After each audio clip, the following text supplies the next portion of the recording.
आगामी विधानसभा चुनाव की तैयारियों में जुटी कांग्रेस ओबीसी वर्ग को साधने के लिए अलग अलग समाजों का सम्मेलन करेगी। दरअसल पिछले दिनों मोर्चा प्रकोष्ठों की बैठक में यह बात सामने आई थी कि पिछड़ा वर्ग के नाम पर यादव, लोधी, किरार, कुर्मी समेत कुछ समाज के लोगों को अहमियत मिलती है, जबकि पिछड़ा वर्ग का दायरा व्यापक है। दरअसल मध्य प्रदेश में ओबीसी वर्ग की आबादी करीब 50% है। कई विधानसभा क्षेत्रों में ये निर्णायक भूमिका में है। बीजेपी हो या कांग्रेस, कोई भी इन्हें नजरअंदाज नहीं कर सकता। यही एक वजह है कि पंचायत और नगरीय निकाय के चुनाव में ओबीसी वर्ग को 27% आरक्षण दिए जाने के मामले में दोनों दल एक मत हैं। शिवराज सरकार ने तो अलग से पिछड़ा वर्ग कल्याण आयोग बना दिया है। 27% आरक्षण देने के लिए जिलेवार ओबीसी के मतदाताओं का सर्वे कराया जा चुका है। कांग्रेस भी पिछड़ा वर्ग को साधने में कोई कसर नहीं छोड़ना चाहती, लिहाजा इनसे जुड़े अलग अलग सामाजिक संगठनों के 2 सम्मेलन कमलनाथ की मौजूदगी में कराए भी जा चुके हैं।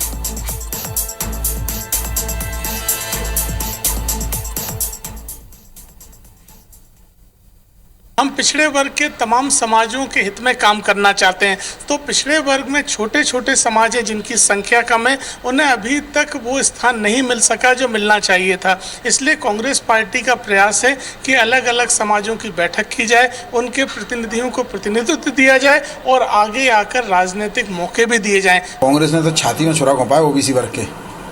ओबीसी वर्ग को लाभ नहीं मिल जाए, चुनाव में उसको प्रतिनिधित्व नहीं मिल जाए पंचायत में, इसके लिए पूरे जतन किए कांग्रेस ने।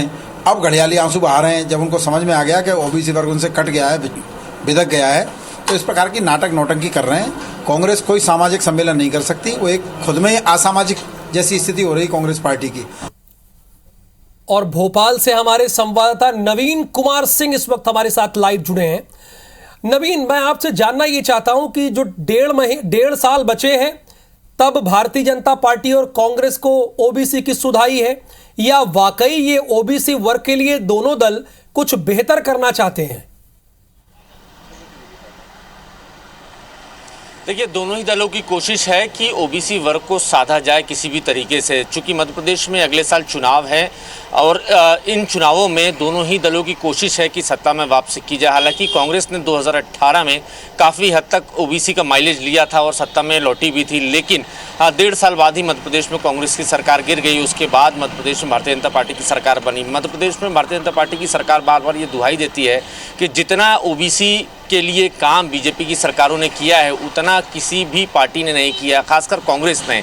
लिहाजा कांग्रेस ने भी अब 2023 की तैयारियां शुरू कर दी हैं। सिलसिलेवार तरीके से ओबीसी, अन्य पिछड़ा वर्ग की जो तमाम जातियां हैं उनको साधने की कोशिश में कांग्रेस पार्टी है। हाल में ही मध्य प्रदेश कांग्रेस अध्यक्ष कमलनाथ ने एक बड़ा कार्यक्रम किया था जिसमें यादव, कुर्मी और दूसरी जातियों के लोगों को बुलाया गया था, और इन्हीं जातियों के जो तमाम बड़े नेता हैं, यादव, कुर्मी और कुशवाहा, इन सभी जातियों के बड़े नेताओं को मंच पर स्थान दिया गया था और ऑडिटोरियम में इन्हीं समाज के लोगों को बुलाया गया था। कांग्रेस को लगता है कि इस तरीके से अगर कार्यक्रम किए जाएं तो मध्य प्रदेश में तगड़ा माइलेज मिल सकता है। 48% वोटर मध्य प्रदेश में अन्य पिछड़ा वर्ग के हैं, तो कांग्रेस और यही वजह है कि दोनों दल साधने की कोशिश में। बहुत शुक्रिया नवीन कुमार सिंह इस पूरी जानकारी के लिए आपका।